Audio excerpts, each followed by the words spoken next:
بسم اللہ الرحمن الرحیم۔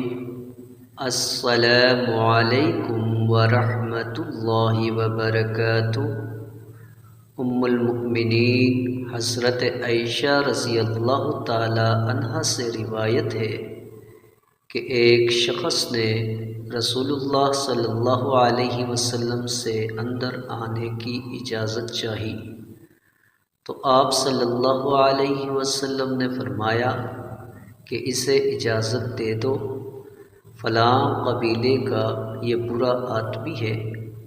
جب وہ شخص اندر آیا تو آپ صلی اللہ علیہ وسلم نے اس کے ساتھ بڑی نرمی سے گفتگو کی۔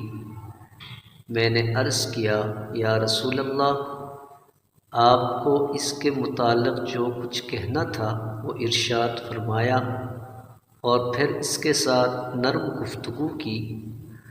آپ صلی اللہ علیہ وسلم نے فرمایا، عائشہ وہ بدترین آدمی ہے جسے اس کی بدکلامی کے ڈر سے لوگ اسے چھوڑ دیں۔ صحیح بخاری حدیث نمبر 6054۔